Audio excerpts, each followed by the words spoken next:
Hey guys, welcome back to the podcast. I appreciate your patience and we're back and full steam ahead.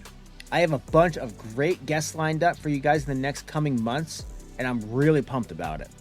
Most of them are brand new, but some of them are some of your favorite guests that I'm having back to check in to see how they're doing a few years later, see what they've implemented, see how things have changed, and how their business has grown since I've talked to them last. And now that we're back, I decided that I want to give you guys maximum value out of this podcast. I know that breaking up the show into 30-minute segments always left you guys wanting more. So I'm going to give it to you. From now on, we're going to be doing full-length episodes. I tried to do the mini episode thing, but you know us welders, all we want to do is talk. So those episodes that were supposed to be short 15, 20-minute episodes ended up being an hour or more. So you know what? I'm just going to let you have it all.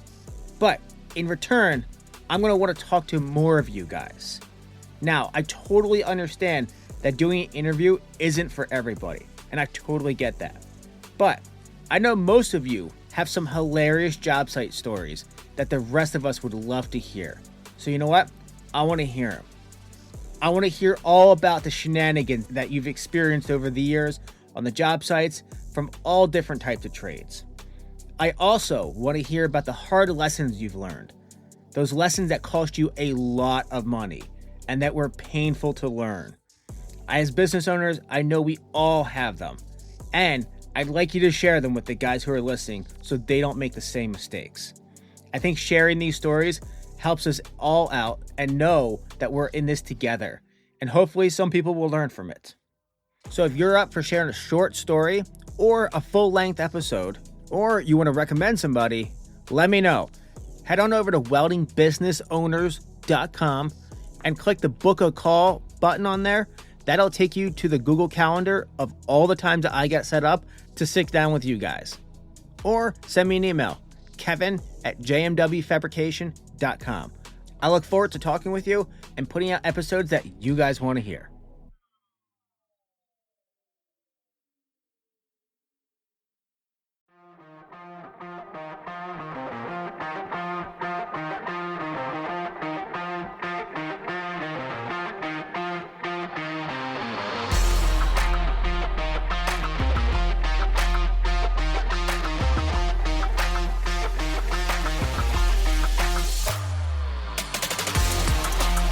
Hey guys, welcome to the Welding Business Owners Podcast, where podcasts are late, but our bids are on time. I'm your host, Kevin, with JMW Fabrication. Today, we got a brand new episode with Sam Hackman from Fortitude Welding and Fab. Sam and his guys usually work in the industrial and commercial space, but the quality of work that they put out is top notch. If you want to follow along with what him and his guys do, you can find him on Instagram at sam.welds, or you can go to his website, FortitudeWeldingandFabrication.com. I really enjoyed this episode. We had a lot of fun. I've known Sam for a while. We've hung out a few times at FabTech, and it was great to catch up with him. So hope you guys enjoy it as much as I did. Check out his stuff and follow along with him what he's doing, and I hope you enjoy the episode. All right, man. Well, Sam, I appreciate you taking out the time to come talk to me. I've wanted to talk to you for a long time. I think we talked about you coming on the podcast, FabTech Atlanta, like 2-3 years ago, and been a while. It has been, man. Yeah. Like you're pretty close to me. You're only about 2 hours away or so. Yeah, at most. Yeah, and you came out to the Fabricator Olympics. You brought your sweet welding truck out there for the Welding Rig Truck Show, and I was like, you know what? I was lining people up, and you were definitely on my list. And I was, you know what? Let me reach out to Sam, and I want to hear your story because I followed your stuff for, we're internet friends who actually met up in real life a few times. So, I've followed your stuff from when it was just you, and you do really good quality work, and I've seen your business grow from just you to now you've got you and 3 guys. So tell me how you got started. Start back as far as you want. And what has the journey been like from where you got started in welding all the way up to where you are today? Yeah, thanks for having me on. I really appreciate it. I know it's been a long time coming. So I started in welding because my dad was a welder. So I've had that background all my life. The first time I remember welding was 8 years old on his tractor. Um, and he worked in quarries and asphalt plants and that sort of thing, heavy industrial stuff, which is some of what we're doing now and a lot of what I used to do at my full-time job. So I started welding in Votech. I actually had signed up for machining and came home and told my dad I signed up for machining. He's like, no, you don't want to do machining, you want to do welding. So I actually switched it. And sometimes I still wonder if I should have stuck with machining. Welding's not the easiest trade, uh, but stuck with welding. That was a interesting time in Votech. We had a teacher that was let go for drinking on the job, and the second year class caught the ventilation system on fire. So we had like 6 months of book work. And then after that, we went through a whole bunch of substitute teachers. So my Votech experience was not great. It's kind of similar to mine, actually. But got out of there, graduated, went to work for a race car suspension shop, building everything from motor mounts to subframe connectors to everything suspension related, A-arms and all kinds of stuff. Which working on race cars sounds cool, except we weren't working on race cars. I was just taking parts off a shelf, putting them in a jig, tacking them up, welding them, putting them back on a shelf. Day in and day out, staring at the same block wall. And that is not for me. So I think I was there about a year and went to work for the company that my dad actually managed. And started out with really no knowledge of that industry at all, aside from just what I picked up from hearing his phone conversations and stuff with employees. And that was doing quarry work, right? Correct. Yeah. Cool. Quarries, asphalt plants, concrete plants, a little bit of power plant work, a little bit of food grade work. But I mean, essentially we were millwrights. And I worked there for 13 years. Started when I was 18. They made me a foreman at 21, which is pretty wild experience to be telling guys twice your age what to do. Yeah. Traveling anywhere from 5-6 hours away, sometimes further, with 10 guys to tear a plant down and move it to a different state and put it back up. Is definitely intimidating at that age. No, it's funny because I have a very similar I have a very similar story to that foreman. I moved to the Virgin Islands when I was 23 and got a job as an iron worker putting up prefabricated steel buildings. And the work ethic in the islands is very, very laid back, to say the least. So they actually would bring guys in from Florida to run these bigger jobs. There was a couple guys on island. They were from Puerto Rico, and one was from where was Simba from? I don't know, but he was from like Africa. But they were awesome, awesome iron workers. But they had to split us up a few times. And like 3 months into the job, they realized that like this kid kind of knows what he's doing, because I was working in the shop when I was 15. And they're like, oh, he can think like 1 to 2 steps ahead. Let's make him a foreman. So like they gave me like 10 anywhere from like 8 to 13 people at a time to go like put up these prefabricated steel buildings at 23 years old. Dude, I've never put up a prefabricated steel building before. But the thing is, I could read drawings. And I could look like, hey, you do this, you do that at 23 years old.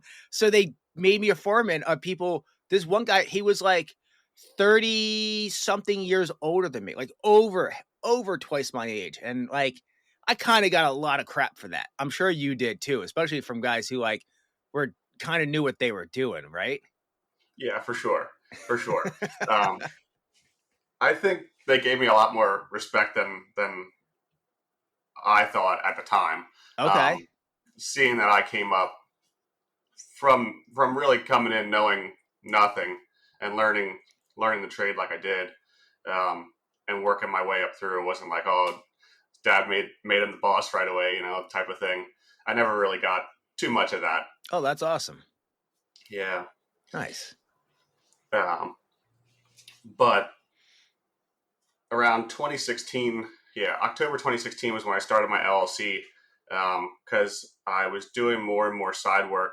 Uh, you know how it is. People know you can weld and then they want you to fix everything. Mm-hmm. So it started with obviously with people I know, and then they told people and they told people and that sort of thing. And it's like, I'm fixing more stuff and more important stuff, and I should probably have something to protect myself just in case something happens. So I started my LLC, um, with no intentions of ever going full time.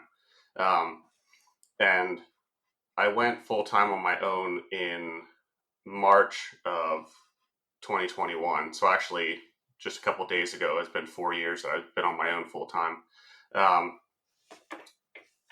but I just got busier and busier, and my responsibilities at my full time job just kept getting higher. And right around that time, I was also like the lead foreman of the company, um, and I knew I was next in line when my dad retires to take over his position. And growing up seeing that stress that he's under to manage all those guys and all the responsibilities of that, and be disconnected from the actual physical work, Mm-hmm. I knew that was not for me. So it just kind of worked out around the same time to make that decision to go full time, as I started to realize that I was going to be pushed into that position that I didn't want to be in. Um, I know my dad didn't want to be removed from the physical work, but he did what he had to do for the company. Mm. And I knew I was still kind of dialing in my skills and had a long way to go, with the physical work that I wanted to do, to not be burdened by that stress and managing that. Mm. Um, Yeah. and now look at me with employees and all kinds of stress anyway. Oh man, it got you, didn't it? It sure did. I mean, I'm not managing 20, 30 guys, but Yeah. when it's your own thing, three guys is enough. Yeah. So what is your end goal for your business? Like, do you have an end goal? Like, how big do you want to grow? Like, what do you see yourself doing in like what are your goals for 1, 5, 10 years? So I really never had intention of having employees. I mean, like I said, I never intended to even go full time on my own. Um, so the goal as of the past year or so has been to become like 95% self-sufficient. We get into some weird stuff. Being a job shop, we do such a huge variety of work. Mm. So there's no way we could ever have all the equipment to be 100% self-sufficient.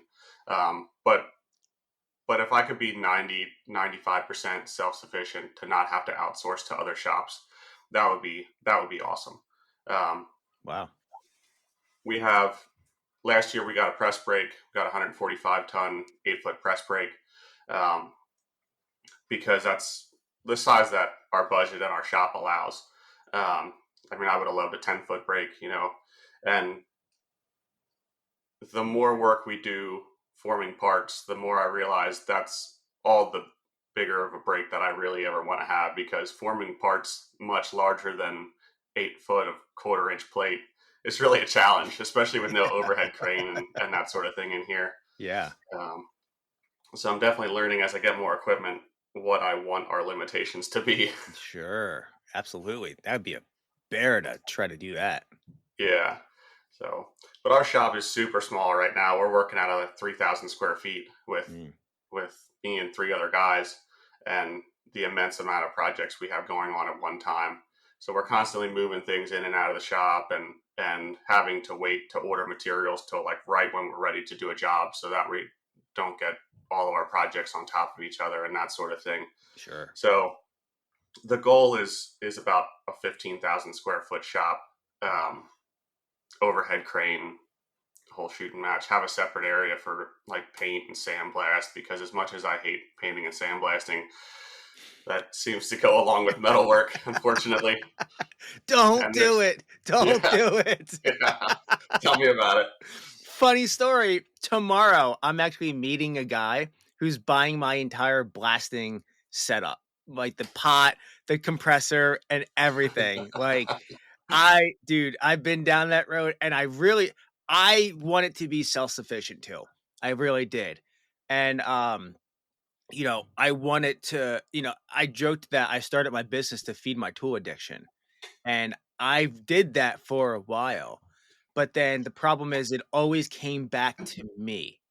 It always like I never had guys who were good enough to do everything. And when you have guys who are good enough to do everything, they don't want to do everything. They want to do what they like to do. Yeah. Like Dylan. You know Right. Dylan, even if Yep. outside, like you guys are concert buddies. Yep. Yep. Yep. um, That's right. yeah, he can do anything. He doesn't want to. So and so where do you find your guys? Like where do you like do they have the talent to run all this equipment themselves? And where did you find them? No, I'm in the same boat. You either have guys that can do everything, and in my experience, they just want to do it for themselves. Then, or you got guys that can do can do one or a couple things, but not everything. And Mhm. that's 100% the boat I'm in, and that's also the reason I'm working the ridiculous hours that I'm working, because all the work that comes in, I have to touch everything to one degree or another. Mhm. Um, I'm the only TIG welder that I for the company. I'm the only one that does any TIG welding work. So all my other guys can stick and MIG and everything else. But that's only a portion of what we get in here. Yeah. Um, so that's definitely the struggle that I have. So I end up working 80 to 100 hours a week just to keep them busy for 40 to 50 hours a week. Oh yeah. The struggle is real. Yeah, for sure. For sure. So like with that being said, what percentage work do you guys do in the field versus in the shop? Right now, it's about half and half, Okay. but over the course of a year, it's probably more like 20%. Um, so 20% infield? in the field, yeah, in Okay, the field. gotcha. Um, so right now, we're doing some more work at an asphalt plant. A customer that actually kind of followed me when I left my full time job, and they reached out to me, hey, can you do this? And like everything else, that grew into what it is now. And now I have 3-4 guys on site at a time over the winter doing maintenance work at different plants for them. I Nice. told myself when I left my full time job that I was sick of that work and I would never do that kind of work again out in the elements and getting covered in dirt falling down on you every time you hit something with a hammer, dust rains down on you, and out in the rain and the cold and everything else. I told myself I'd never do that again, but here I am. Yep. Yep. Yeah, but the variety is really what I like. Yeah. I could never see myself like manufacturing a part. Mhm. Um, I really enjoy being a job shop. Yeah. Uh, we have such a bizarre variety of work, from asphalt plants to pharmaceutical work to food grade work like for Hershey chocolate, and we do work for one of the biggest hospitals in the state, and and I weld parts that go on like multi-million-dollar yachts to fixing dumpsters and mower decks. It's it's such a wide variety of stuff. You say you don't want to do production, but man, I've seen you stack some of those aluminum frames, man. Holy cow. Yeah, yeah, we haven't heard anything from that customer in a while. Um, and Good, good. yeah, yeah, I, you know how it is being a business owner. Like the simple distraction is nice for a change when you don't have to bounce between the phone and emails and telling everybody else what to do. You just put your hood down for a day or two at a time and not have to worry about anything else. That's as good as it gets. Dude, I know. Like, we do these sprinkler guards that they go in between pallet racks, and the last couple sets I haven't done, but I do enjoy just getting on the press brake and just bending them and just weld them out, tacking together, put the earbuds in, put a good book, like audiobook or a podcast on, and just roll with it, kinda get lost in the sauce, Yep. Just just mindless and go. Yep. Sometimes people Absolutely. call you and you got to take the phone call, but you put your phone on silent, then you don't have to worry about Right. it. Deal with those problems later. This is my next 3 hours. Silent. Right. Yep. So uh, what are, what is the hardest thing you've had to learn in business so far? Uh, Probably pricing work and Okay. scheduling work. Mm. Probably the two hardest things. I know what I can do, um, and I tend to price things accordingly and schedule things accordingly. Oh my gosh. And and a pretty simple rule of thumb for me, that has worked pretty well has been to add 20% of Yes. time for anybody else to do something that I'm You not going to took do. the words out of my mouth. And it's held really true. I quote work, and it's like, all right, I can do it for this, and I add 20%. It's like, man, that seems like a lot of time. I don't know that they're going to go for it, and I'll take it back off, and I'll get the work. And sure as shit, every time it's like, well, another 20% of the time on there would have done it. Dude, I'm in the exact same boat. Like about 6 times a week when I'm doing bids. Yep. How long could I do this in? All right, let's just add another 2 hours to that just to make sure. Like, Yep. yeah, no, Yeah.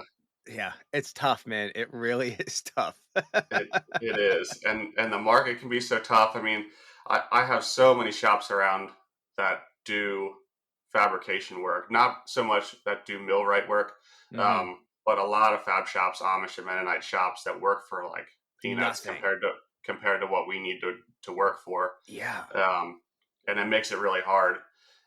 I've slowly been losing those customers that think they're going to come in and pay that type of rate, Mhm. but I still get them, and it's hard because you're quoting work against people like that, um, that don't have insurances and all that stuff to worry about. Yep. That's a big thing. Yeah, like laser cutting out in the Lancaster area is just so cheap. Yeah, it Like, is. so cheap. It is. Yeah, I have 3 shops within 15 minutes of me, and a water jet shop, Wow. and the one is 3 minutes down the road. Uh, and he cuts parts for less than I can even buy material for. Dude, I found the same thing. There's a laser shop by me called Daria, and we make these special stair clips for, like, prefabricated concrete treads. And, every year, we do a couple sets of stairs in this apartment complex, and this year, they decided to go with 24 of them, 24 sets of stairs, and which they have about 50 on site, so that's about half of them. And I was talking with Dylan, and we were running the numbers. I'm like, "What if we get these laser cut?" And sure enough, it was like in material, raw material for the square inches that we needed. It was like $2.85.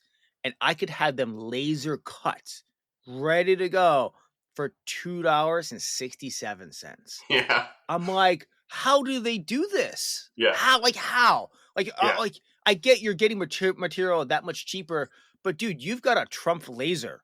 Like, yeah. that's That's what these not guys have too. that's not a cheap laser. Like how Yep, like what your overhead on that must be so small to run, and they don't do 24/7 there. They're a normal 9 to, they might have a second shift, but I think it's just a one shift shop. I'm like, "Holy cow, like how do yeah, you do it so cheap?" yep, Why would I even think about touching that? I gotta right, pick it off the table. I gotta knock the dross off of it. I gotta take the water off of it from the plasma. I gotta stack it. Like, no. yep, Like, I drive 15 minutes down the road. They put a pallet in the back of my truck. I give them a check and I leave. Yep. Like 100%. the processing time is an hour to go pick it up and bring it home. Yeah. Yeah, exactly. Yeah, you pay more than guys just taking parts off the table and cleaning them than what you pay for the parts. 100%. Yeah. Like I think we figured it out. It was going to be like $5 or $6 by the time that we were done. I had to look at my notes. It was right around there. By the time that we cut it, deburred it, cleaned it, and stacked it, it was going to be like about $5 or $6. And to have them ready to go for, half that price, that's Right. a And laser no-brainer, cut dude. quality yet too. Yeah, exactly. Yep. Make sure Yeah. your drawings are right though, because you're gonna have about 900 pieces that are all wrong. Yeah. Yeah. That's for sure. We have a big job going on coming up here soon that we have to build 84 32-inch diameter fan tubes out of 316 stainless for the one local chicken plant. Mm. So we built one first and gave it to the customer and like make sure everything is good on this before we go ahead and make 84 of them because the material alone is like 50 grand. Yeah. That that'll be something to that's a hard pill to swallow if you mess that up. Yes. Yeah, for sure. Yeah, and it's good we did because we made a couple adjustments. Nothing that would have broke the project, but we made some small adjustments to make Nice. it a little bit better. But So yeah, what kind of advertising do you do in your area? Because you're out by Lancaster area ish, yeah, yeah. and I'm north of Lancaster. We're right in between, like Harrisburg, Reading, and Lancaster. We're dead in the middle of all that. okay, But there's zero advertising hmm, still. really, It's all been word of mouth ever since I started my LC and before that. that's Facebook awesome. and Instagram, and Instagram's really just for friends, just showing everybody what we're doing. That's never been a goal to advertise work. Yeah. Although I have gotten a couple big customers from Instagram, Oh, and really? actually those aluminum frames that we were talking about, that was a customer that found me through Instagram because they were coming all the way from Philly. It's like, how many shops you pass from here to Philly, Yeah. but No way. That's awesome. yeah, I don't think I've ever heard. I don't know if I've ever heard of anybody getting work off of Insta because like we're all welders on there. You know right, what I mean? Like we are not each other's customers. right, yeah, It's yeah. kind of Aside just for from like proof of concept. Right. Aside from me subbing work to like John at the shop Inc. for machining work occasionally or Yeah. something like that, but we're typically not subbing welding work to each other. So where do you hire from then? So two of my employees are actually old coworkers of mine. I worked with both of those guys for over a decade. So we have a strong relationship. We know how to handle each other and what to expect of each other, and then that sort of thing. Mm. And the third guy was really just a walk-in, and he actually went to Votech to be a machinist and worked at a machine shop right out of school, and a shop that I weld parts for, and they had him deliver parts here, and he saw everything we were doing and decided he wanted to be a welder. So at the time, I didn't have time to help him, like bring him on and show him everything. And so he went to work for a much larger company where they got him certified and in stick and MIG and stuff. And he went there really just to get experience. And he came back here and said he's got experience now and asked if I was hiring. So I brought him on a few weeks ago and he's been doing really good. Nice. That's awesome. Yeah. What do you think has been, if there was a secret to your success so far, what do you think it's been? Um, just hard work 80 to and 100-hour weeks? yeah, yeah. Unfortunately, that's true. It's been long weeks and just putting the customer first, Mm, um, putting their needs first. I really enjoy solving people's problems. Um, Somebody comes in here, hey, I need this, or can you fix this, or whatever.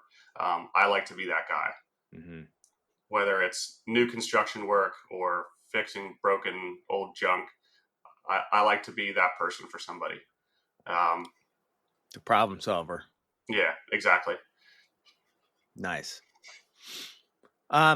What do you see other businesses doing now that is you think is wrong and they should change? Oh man, it puts me on the spot. Yeah. um, Doing it for the money, Okay. not putting quality first. Mm, Uh, I take a lot of pride in the quality of work that we do, um, and that's what's gotten me to this point, solving people's problems and doing a good job and charging a fair price. Um, that's the biggest thing to me. I yeah. mean, everybody wants to make more money, but Well, it's funny. One of the things that really sticks out to me about your work is that, it's funny that you say that you wanted to be a machinist back in tech school because I feel like you have the machinist quality of but in the welding space. Like your attention to detail and your quality is something that you don't compromise on. And it like because you're on Instagram and showing it, like it really comes through and people can really see that. I appreciate it. Yeah. Yeah, I love the details of everything. Just I mean, the simplest thing, like how an edge is broken on a part Mhm. with a sander. Like if it's not even the whole length of an edge, that's the type of stuff drives me nuts. And that's one of the hard things to get over with employees. Is like it's like trying not to micromanage and be like, you see how that's not even on this side and compared to this side, like Yeah. you gotta draw the line somewhere, or else you won't have employees very long. So that's the hard thing, is to keep quality up and keep employees happy. Yep. And not put them down because of it while you're making known the standards of your shop. Right. Yeah. Yeah. What is what is your favorite tool in your shop? My favorite tool has got to be the press brake. Yeah. Um, yeah, yeah. Like I said, we got that about a year ago, and now it's something that we use every single day. Mm. It's very, very rare that machine doesn't get turned on. Hmm. Um, and it's just the coolest thing to me because you're starting out, obviously, you don't have that. So you're either outsourcing it or you're cutting everything into flat panels and you're welding outside corners.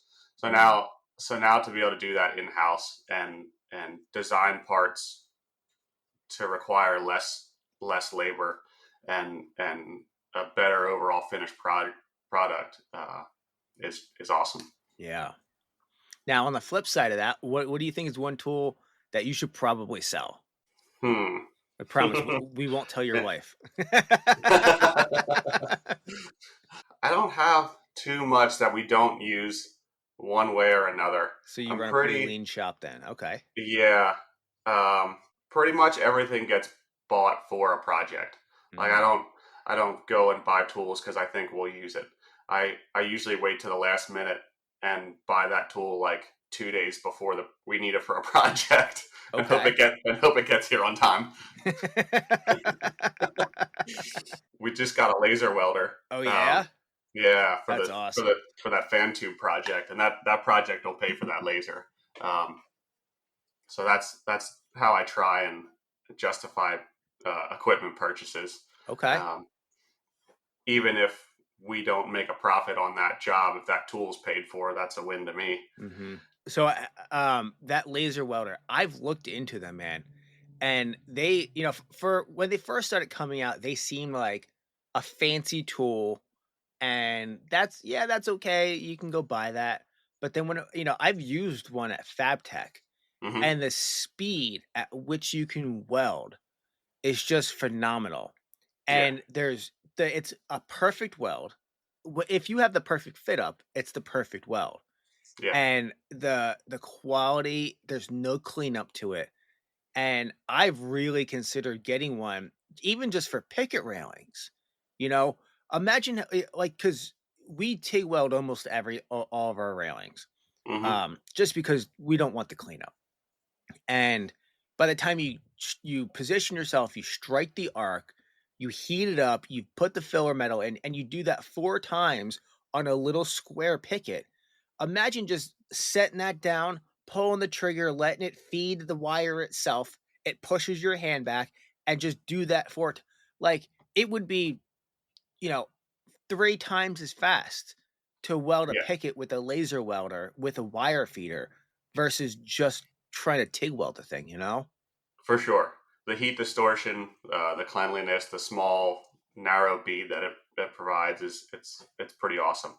It definitely has its niche of work. Like it doesn't like gaps or anything like that. So everything has to be fit super tight.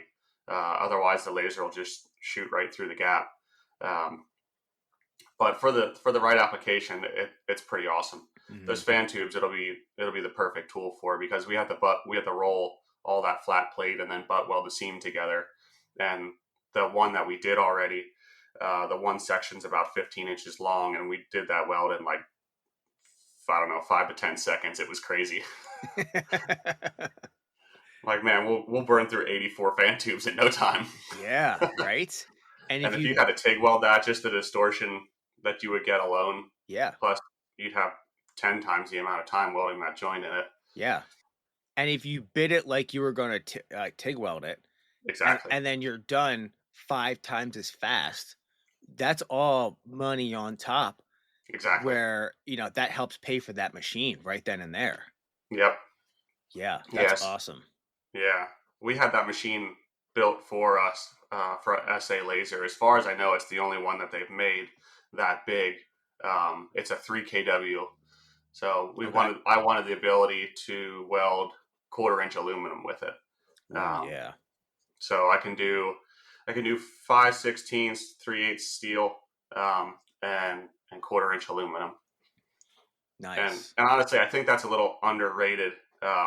I think that's based on like darn near burning through the material, because if you set, from my experience with it so far, if you set it at what material setting it says to use, like it's full penetration. If you do a butt joint, it's burned the whole way through it.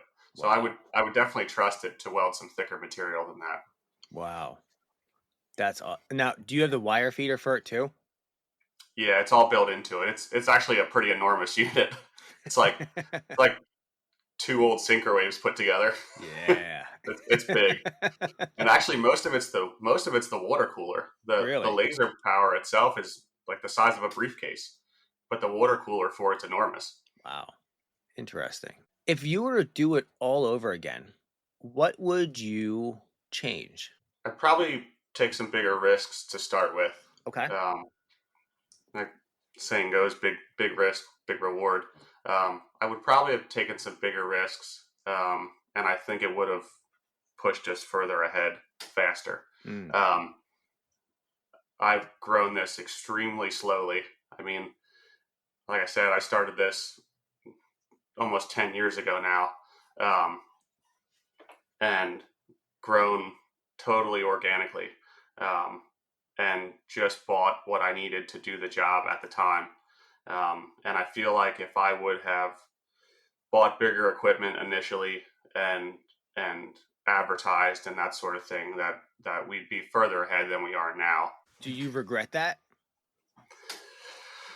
Or do you still Well, think it was good to grow slow because you got to learn at a easier pace?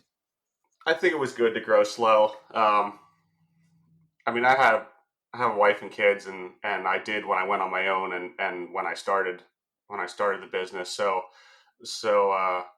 I always had that in the back of my mind, like, what if this goes south, Hmm. and have them to worry about. So, and that's a huge part of why I didn't take bigger risks. I think if it was just me on my own and just me to worry about, I'd be like, if I lost everything, I'd be like, well, I'll figure it out. But Yeah. having them in the back of my mind all the time definitely slowed me down a little bit as far as taking big risks. Conservative, yeah.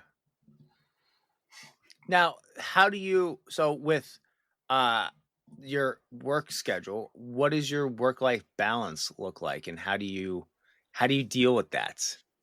It's not great. Yeah, yeah, it's not great. I don't miss any of the kids' sporting events. Yeah. But during the week, they don't see me a whole lot. Okay. Um, I'm lucky that our shop is 3 minutes down the road from the house. So my That's wife awesome. brings the kids over for when they're done with school, and sometimes we eat dinner here and that sort of thing if I can't come home for dinner. Mm-hmm. Uh, but but yeah, that's just the nature of it right now, unfortunately. Yeah. With the guys I have and their capabilities and the work that I'm taking on, um, and just our ridiculous schedule right now of jobs overlapping themselves. I have a 6 week job that I had planned for all of us that pushed a month, so it's really jacked my schedule up quite a bit. Trying to work that back in along with all the other work that we had scheduled. Yep. So it's not great, but it comes and goes as the work does. You know, Mm-hmm. I'm not always working 80 to 100 hours a week, so I'm not always not home. But right now and probably until the beginning of summer, that's how it's going to be, unfortunately. Yep. Um, Do what you got to do while it's there, you know? that's exactly it. Yeah, everybody's like, "Well, don't work so much." It's like, well, that's easy to say Yeah. You don't have when you're to not answer to looking my at my schedule. customers. And yeah, and how much overhead we have with the equipment we have and that sort of thing, and bills at home and all that sort of stuff. Yep. The goal is to have another couple employees that can take over a little bit more of what I do in the office and in the shop. I mean, if I had somebody that could do drawing and quote work, that would take an enormous amount of weight off of me. Or Mm-hmm. somebody that I trusted to TIG weld as much as I do myself, um, which I'm probably more critical of that than anything. But but if I had somebody to take over either of those roles, that would take an enormous weight off of me. Mm. So I'd like to find someone to do that. Yet, if I had one or two more guys that I could break up between those two roles, um, that would be huge. And one of my guys is I'm kind of pushing that direction. He's taking over doing the press brake work and the plasma table work, and I can send him out to meet customers and measure jobs and that sort of thing. So that Nice. takes a good bit of weight off me as well. Heck yeah. Nice. So um you've been doing this full time for 4 years. What's been your favorite job and why? Um, so I like doing the production work, like we talked about, Mm-hmm. where I can just drop my hood and weld aluminum frames all day, like simple stuff. Is the type of thing that I enjoy myself, just because it's a good distraction. Um, as an employee, I probably wouldn't have liked that type of thing, but as a business owner, that's what I really enjoy. Um, bigger bigger jobs that I can set guys loose on and not worry about Mm-hmm. is my favorite thing to have come through here now anymore. When Okay. I can set the guys up with drawings and a game plan and say, this is what we're doing, this is what needs done, this is how much needs done this week, this is what the deadline is, whatever, and just turn them loose on a project and not have to go out and make sure everything's going well. That, to me, as a business owner, that's as good as it gets. Um, Yep. we did we did a really big job, um, that spanned almost a year, of hand railing. We did like 3,000 plus feet of hand railing, 30 some staircases, and it was all steel, uh, 10 and 12-inch channel stringers, and an inch and a half square tube steel railing, Mm-hmm. and we got like bundles of 100 pieces of tube in a time, and somebody was running the saw, and somebody was setting up parts on the table, and somebody was welding them out, and I didn't have to touch any of it. That was awesome. when I don't have to worry about what work is coming next for the guys, and what each guy is going to do every day, when everybody can come in and just get to work, and I don't got to figure out a plan every day. Yeah. I completely feel you on that one. When I'm able to book out our schedule for like 2 weeks with like a job that has good drawings on it and just say the material will be here on Tuesday, get going on it, this is, we use Google Calendar to schedule, and I put in the expectations of, in job trade, we're able to see how long it's supposed to take for everything, and I kind of relay that and overlay that onto the calendar, and then just be able to let them go do their thing so that I can like I don't take time off. I just go work on other things that like fall by the wayside in the day-to-day operations of like trying to shuffle between little jobs, because it's so much there's so much a big job for 2 weeks has almost the same amount as like a 2-day job, as far as like correspondence and emailing and scheduling and bidding. So I would much rather take those big 2-week jobs than the smaller jobs, just because it's less movement and less work on my end. Because you're going to send the same amount of clarification emails, you're going to send the same COI and you know W9 once for a big job or a small job. So to free up that time of just, hey, I can actually change the oil in the welders and the trucks this week is kind of nice. Yeah, for sure, for sure. And we have a pretty good mix of both. But right now, there's a half dozen pallets of small one one guy 2 hour jobs out here in the shop right now. Oh man, I hate those. Yeah. Yeah, and I hate to say no to everybody. Like I said, I'm a people pleaser, and I really try Yeah. and help everybody out that comes in the door, and I am getting a little bit better about turning certain things away, but it's hard for me. Like I said, I don't really do it. I don't do that type of stuff for the money. I do it more just to help people out, Mhm. and the what if factor of like, what if that turns into the next big thing is Yeah. always in the back of my mind. That's a big thing as far as how we've gotten as busy as we are, Okay. because I treat every project like, what if this leads to the next big thing, you know? Mhm. So on the flip side of what was your favorite job, what was a terrible job that you've had? Like something where it just went so sideways or you got really screwed on. Tell me about that. Uh, I mean, in general, I end up a little bit shorter on most jobs than where I want to be. Okay. Because again, going back to thinking about adding that 20% more time on there, and a lot of times I cut it off because I think, that's too much and we won't get the work, and if we don't get that work, then who knows, we might not get a chance to bid on their next project, or that type of thing. Mhm. So in general, I tend to sell myself a little short. So you're almost tailoring your quotes to meet their expectations. Yeah, Really, it's not even their it's your expectation, yeah. you My know. expectations of myself and our capabilities and that sort of thing. Yeah. I do that Yeah. sometimes with we do work for a local hospital, and you know some of the job, like I would say, to be quite honest, about 50% of the jobs that we do are like 4 to 5 hour jobs for them, if that. And it's such a pain in the butt because they've got a ton of them. Like we have 3 jobs on for that on that on our schedule for them at any time. And I have been starting to charge very much accordingly Yeah. for those jobs, and they've been taking it actually really well because we proved ourselves that Hmm. we are professional. They want to work with us. They trust us to come in there and do the work.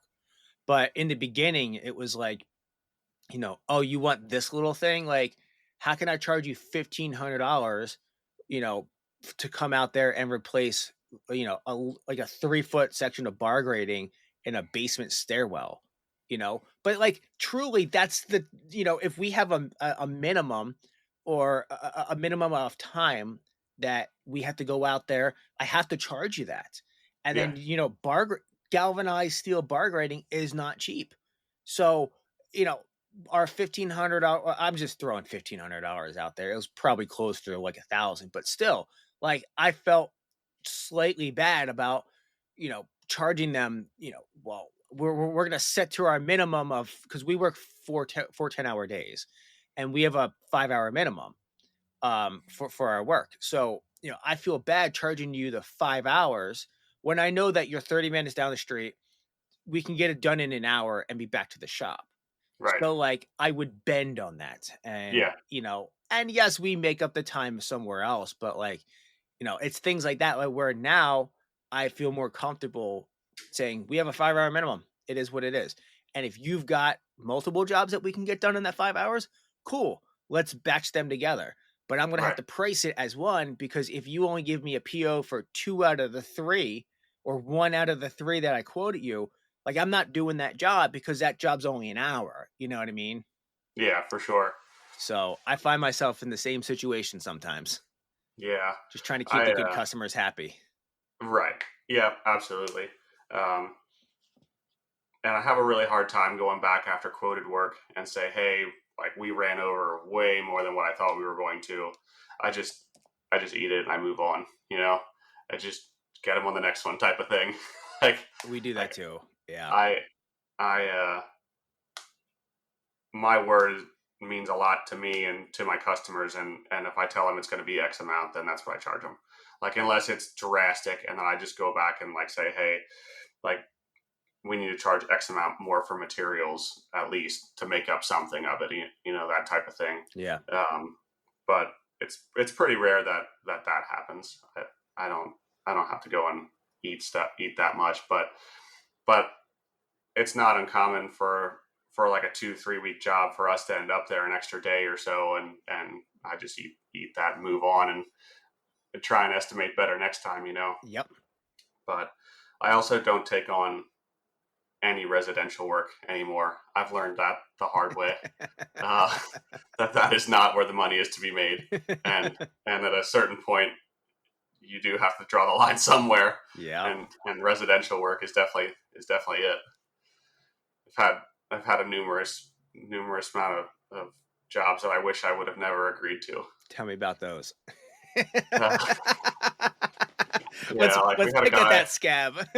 Yeah, we had a guy that has some properties in the next town over and some fire escapes that he wanted looked at, and we are not in any shape or form like certified to inspect or certify fire escapes. And I told him that right off the bat. And I said, if something's broken, we will fix it, and advise on anything mechanically or structurally questionable, and fix whatever you want fixed. And he said, oh yeah, that's great. Um, so he ran us around between meeting him there when he wasn't there when he said he was going to be there, and gave us addresses that took my guys to the wrong place, and just having my guys stand around kind of chewing their ear for a long time. And it's like, you're on the clock. These guys are on the clock, whether you like it or not. If you want to stand here and pay to talk to the guys, then that's fine. Mm-hmm. But long story short, over the course of like 4 days of running back and forth, the guys had maybe 15, 16 hours racked up between going to inspect this guy's properties and actually do some of the repairs. And he was super happy with it when we were done. Text my employee, text me, super happy, this, that, and everything else, and praised our work.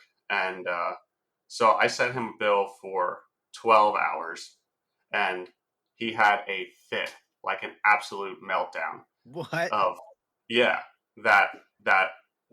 That we charged him too much, and this wasn't right, and it wasn't fair, and this, that, and everything else. And I'm like, look, we were out for this amount of time, this day, between leaving our shop and coming back to our shop. I said it's port to port, and the guy like went off the deep end, sending screenshots of texts of my conversations to me and and my employee's conversation to him, and trying to prove something. Like, I don't know what he was trying to prove, that we didn't have as much time that he thought we did, but that was the final straw for residential work. Did he know your hourly rate up front? Yes. How? Like, what is there to argue? Right. Oh man. It's like, if you don't want us to have that much time, then get your shit together Yeah. and have a plan for us. Like, come out and meet us when you say you're going to be here, and XYZ needs fixed, and we'll come out and do that and make a half of a day out of it instead of dragging it out over 4 days, Yeah. and you won't get charged as much. We did you ever get paid? I did finally. Okay. Yeah, I Good. did. Yeah. We had a customer. He he's up in Newark, New Jersey, and he found me when it was just me, like when I first started, like probably 8 years ago. He found me, and yeah, sure, I'll come up there, I'll weld, I'll charge you, hourly rate for driving, and he was very happy with my work, and because all of the work that we do up there is aluminum. He owns bulk tanks, and they they wholesale carbon. So he imports activated carbon from China, puts it in the bulk tanks and sells it and brings it to like the municipalities to filter their system, the water and stuff like that. So anyway, like for the longest time, we would go up to him and we do great work, and then we're almost 2 hours away for him, depending on the time of day that because like his guys don't start till 8 or 9 o'clock. Well, trying to get through Newark, New Jersey at like 7 or 8 o'clock in the morning, legit, it adds 30 to 45 minutes to our drive For time. sure. So I've been like there. what could be an hour and a half drive if you leave at 6 a.m. and get there at 7:30, but then we have to sit around till their guys get there. So regardless, just call it 2 hours for us to go there and 2 hours for us to go back. Hmm. Um, right then and there. And then he started dictating how long things should take. He's like, well, just spend about 6 hours on this. Okay, that's not like your repair does not like you can't dictate how long your repair should take when like legit you need like a day and a half to 2 days on this thing.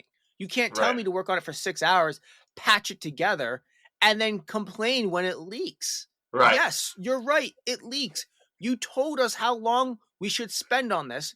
We gave Yeah. you the best job we could, probably over what we on hours and what I build them for. And then, yes, you're right. There are pinholes because we didn't have the time. You didn't allocate us the time to fill the tank up with water or grind it out properly to put the proper weld on there. And Right. then now you're upset that it leaks. Like, yeah, you're right. Like, I wanted to spend an entire day on just this one section, and you told me how long you wanted me to take. And like after that, I just, there was like two instances like that. And the first instance, I justified it. I'm like, he pays his bills right there. Like he gives us a check right then and there, which is, Hmm. that's cool. But like we usually always get paid, but it's kind of nice. And he's been a customer for a long time. So the first time when I should have said, no, you're fired, um, I pushed it off, and then the second time where he dictated the hours, and we did have a leak, but it was because he dictated how much time we could spend there, and we did what we could do. I said, you know what, like you can't. I straight up told him in a text. I was like, you can't dictate how long things take. I said, what needs to happen on this trailer is this, and this. This is how long I think it's going to take. Here's the price that it's going to be if you bring it to us, and here's the price if we come to you. I said Yep. we're not going to touch it other than that.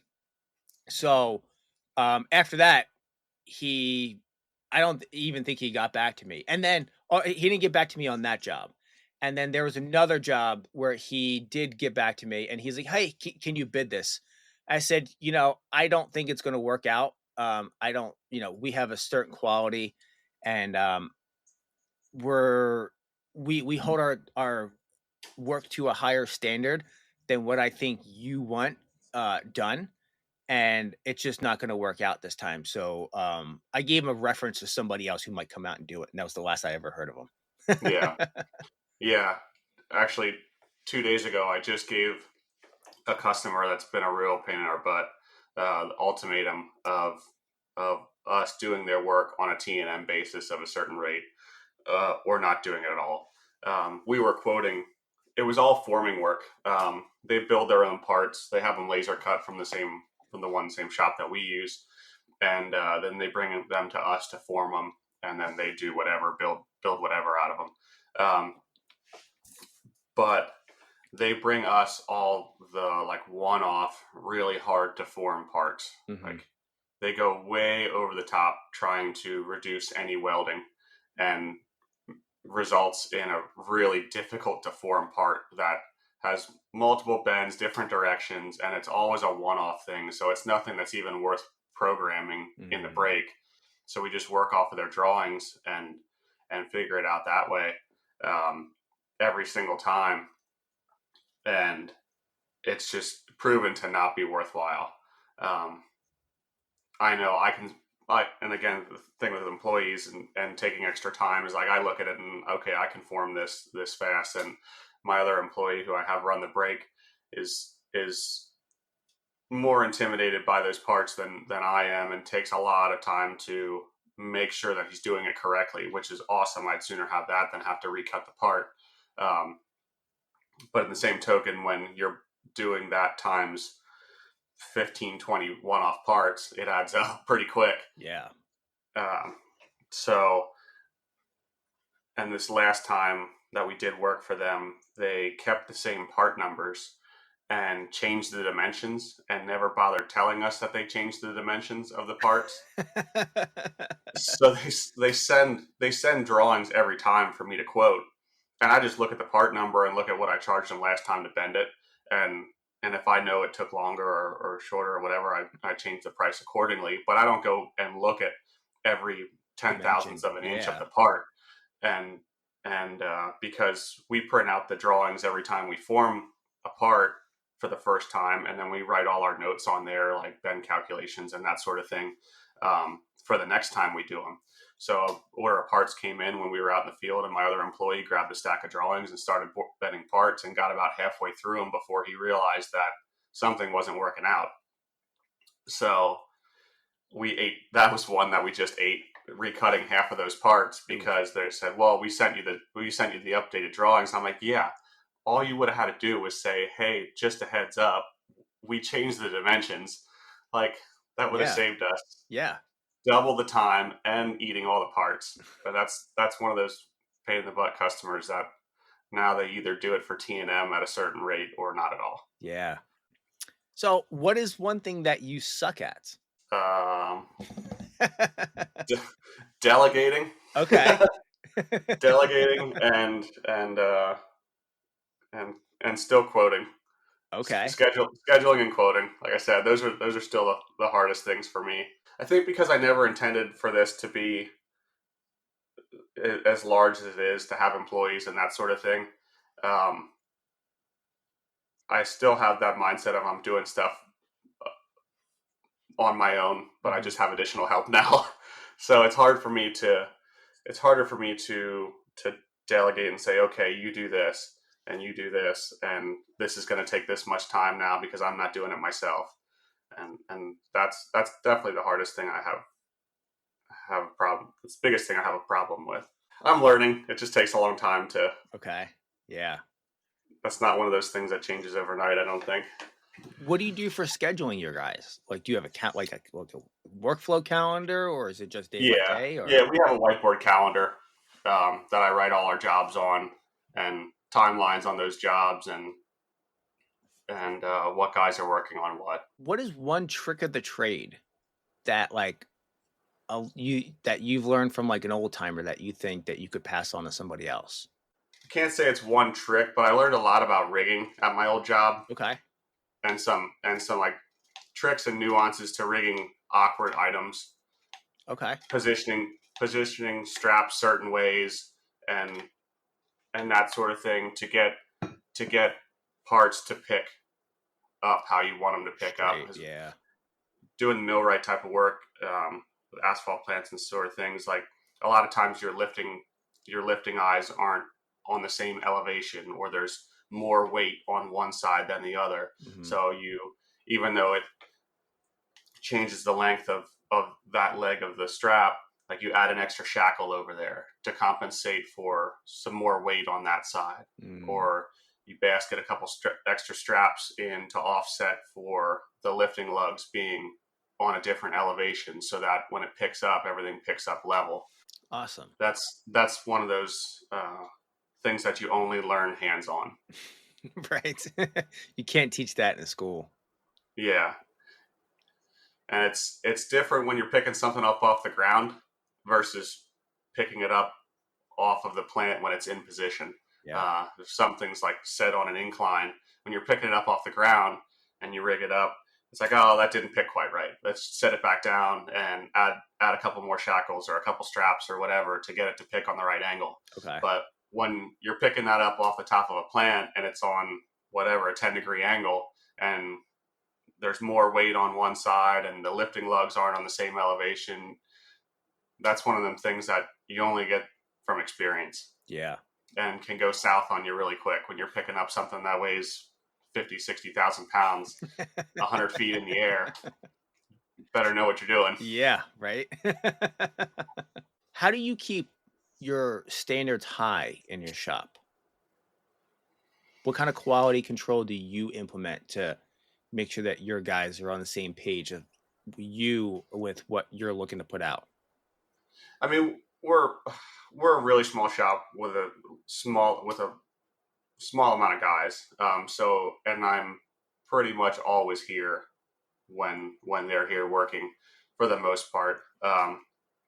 So it's pretty routine of me to walk around and check on guys and make sure everything looks how it's supposed to look and that they're following everything how it needs to be, and check to make sure they don't need anything from me, to if they have any questions, that they're not doing things on their own based off what they think is right versus what it should be and what I think is right. Everybody here knows how fussy I am. Yeah. So if they're worried about something, they typically come and ask me without just doing something. Or it's very common for the guys to say, hey, what should I do here? Or what do you think of this? Something of that nature. And that's definitely something that I don't want to outgrow. Like, I don't want to get to the point where I have like 20 guys and I lose that ability to manage quality. Yeah. Yeah. So what is one thing that you do in order to keep or what are some of the things that you do to keep your guys happy in your shop? Being as I know two of my employees for such a long time, we have a certain degree of friendship that I think most business owners don't have with employees, because they were coworkers of mine for a decade. So I don't think either of those guys look at me as their boss. Yeah. They just come to work and we all get the work done. But I'm really flexible with the guys' schedules. If they have an appointment or they got to take their kids somewhere or vacation or anything like that, I'm really flexible with that sort of thing. Nice. There's no formal paperwork here, like you got to put in for vacation and that sort of thing. Like if you need a day off, just write it on the calendar and we'll work around it, type of thing. Yeah. Obviously, competitive pay is important and it's hard for a small business, but charge our customers accordingly so that we can pay our guys accordingly. Yeah. Do you and in general just try and have a lighthearted, good work environment? Okay. Nothing. I'm not the type of guy to say this needs to be done now and needs to be done this way and walk back in my office. That's not the way I handle things. Yeah. Do you so are all your guys are they W-2 employees or are they 1099? Like, you offer health insurance and stuff like that, or? Yeah, they're all full-time employees. I don't have any 1099s. Okay. I used to do that, and that didn't really work out with the guys that I was doing that with. We don't have health insurance. We do Aflac for the guys, but we found that until we really grow or get to a higher level, that it's not worth us getting business insurance and offering it to the employees. Mm-hmm. We kind of do an incentive to bonus at the end of the year to help offset the guys' insurance coverages. And just kind of keep it at that. Just give them a bonus and say, hey, put this towards insurance or whatever you want to put it towards. But that's what it's for, at least. Because we checked into business insurance, business health insurance for us and for the guys, and it basically doubled what it would cost us and the guys. So we just said, just get your own plans and we'll just help out with it. Okay. Gotcha. So, yeah. So aside from workman's comp is really the only other thing we got going on. Yeah. So you said that your 1099 guys didn't really work out. Unpack that a little bit for me. Why didn't that work out so well for you? It was just trying to work around their schedules and my needs of them, like how much I needed them to be here. I needed full-time employees and I just didn't have them. Yeah. So they were guys off who had their own business and would just come in jointly on it. They had other employers. Gotcha. The one guy worked for his family business. So who has a farm, and so he had a lot of time off, but he did his own welding work on the side too. And I just needed him more than he was available. So yeah, it was equally as much my part as his that he only had so much time and I needed somebody that could offer more time. Nice. Yeah. I know what that. Yeah. I tried that too. And it didn't really work out. Yeah. It's a lot of extra hassle to try and coordinate their schedule and my schedule. And it's like, oh, hey, I can come 3 to 5 in the evening, or 3 to 7 in the evening or something like that after I'm done with work, or I can only work this day of the week, or say you can work every day of the week and then only show up one day a week type of thing. Oh, it looks like it's going to rain on Thursday. I'll be there. You plan out work for Thursday and it's like, oh no, it didn't rain. I'm going to my other customer. I'm like, right. No, that's not how this, you said you would be here. Yeah. And that's just growing pains, I think. Yeah, absolutely, man. Taking on that first full-time employee is as big of a step as going on your own to begin with. I think having their needs and their family in the back of your mind all the time, on top of your own family and your own work and everything, it's a lot to handle. Yeah. What do you think is the worst piece of business advice that you've gotten or you've heard? I tend not to really pay too much attention to what other people say that aren't in the situation that I'm in. I mean, I respect everybody's opinion, but everybody has their own things going on. If somebody doesn't know your schedule, doesn't know your workload, your work-life balance, your overhead, that sort of thing, it's hard to take advice from somebody that doesn't know exactly the situation you're in. Yeah.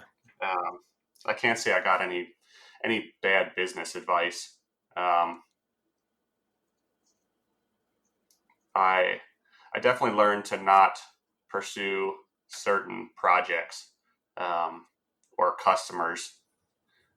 Like I've had some big commercial contractors reach out to me, and I've met with them and quoted work for them, and learned that their turnaround or their job approval is extremely low, and they basically just used my quote as a number to be able to put a number in, and they forgot about it long before me. And I've invested weeks of my life quoting jobs for customers that I never got anything from. Yeah. So I'm learning very quickly when something comes through in an email or comes across my desk to disregard it or to pursue it. Yeah. Just say no.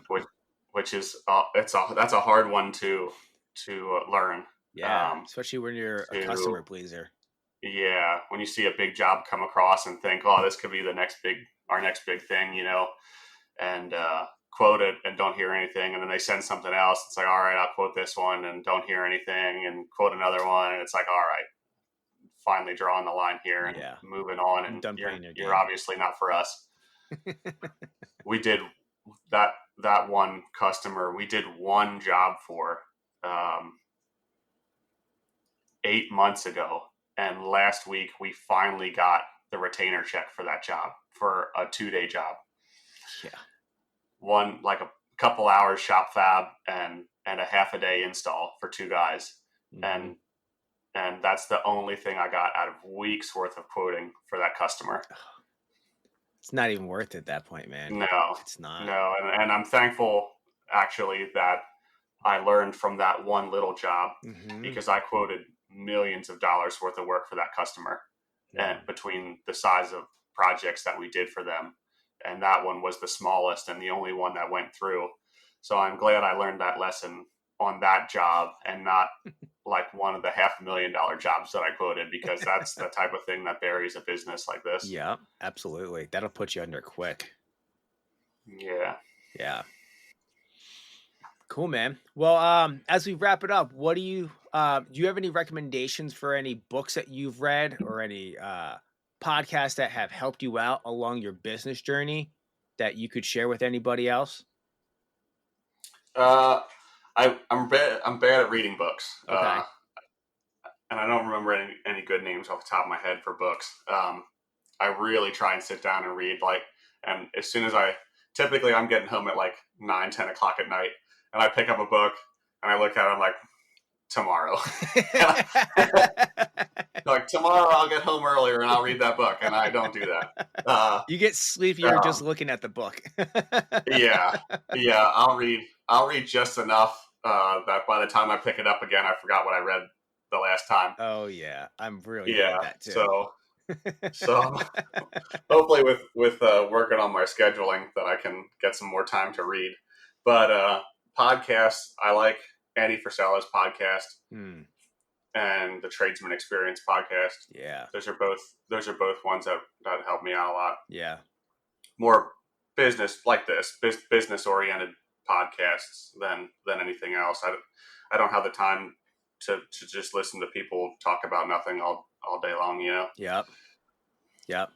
Yeah, Josh and Andy are really straight shooters with everything that they put out. I really enjoyed their stuff too. Yep. Yeah, my views align a lot with that. I mean, they're worlds ahead of me. So they're as good of people to take advice from than anybody. Heck yeah, man. Awesome, Sam. Well, do you have anything for me that you want to add in before we wrap it up? I don't think so. Cool. Am I going to see you at the Fabricator Olympics this year? Yes, I'll be there. Nice. Yep. Awesome. Will I see you at FabTech? Oh, yeah. Every year. Yeah. Awesome. FabTech and the Fabricator Olympics, man, are two things that don't really change on my schedule. So. Yep. I'm looking forward to Chicago with a little bit warmer weather this time. Yeah, that's going to be nice. It's going to be nice. Well, it's early September this year, right? I think so, yeah. That's going to be nice. Yeah. The last time I was there was when they still had it in the winter, and it was 0 outside. Right. It's terrible. Yeah. Cool. Well, I appreciate your time, Sam. If you got, reach out to me if you got anything else. I appreciate you just coming on and sharing your story, man. Yep. I look forward to seeing all the growth that you've got going on with your business, and I really wish you the best of luck, man. I appreciate it. Likewise. Cool, buddy. I'll catch up with you soon. All right. Yep. Sounds good. All right. Well, that's it for this episode, guys. I hope you guys really enjoyed my talk with Sam Hackman. If you want to find out what he's doing, go find him on Instagram at sam.welds. If you enjoyed this, please give us a 5-star review in your favorite podcast player and share the show with somebody that you think that would benefit from this. If you don't follow us, find me on Instagram at JMW Fabrication. Find the podcast at Welding Business Owners Podcast. And go to YouTube. I'm starting to put these up on YouTube, and I'm going to have some exclusive content over there just for you guys. So youtube.com/welding business owners. Go over there, subscribe, do all what you got to do, hit the notification button. And yeah, I really appreciate that part. Check back in 2 weeks for another brand new episode with a welding business owner you haven't heard of before. And until next time, get out there, get it done, and get it in, boys.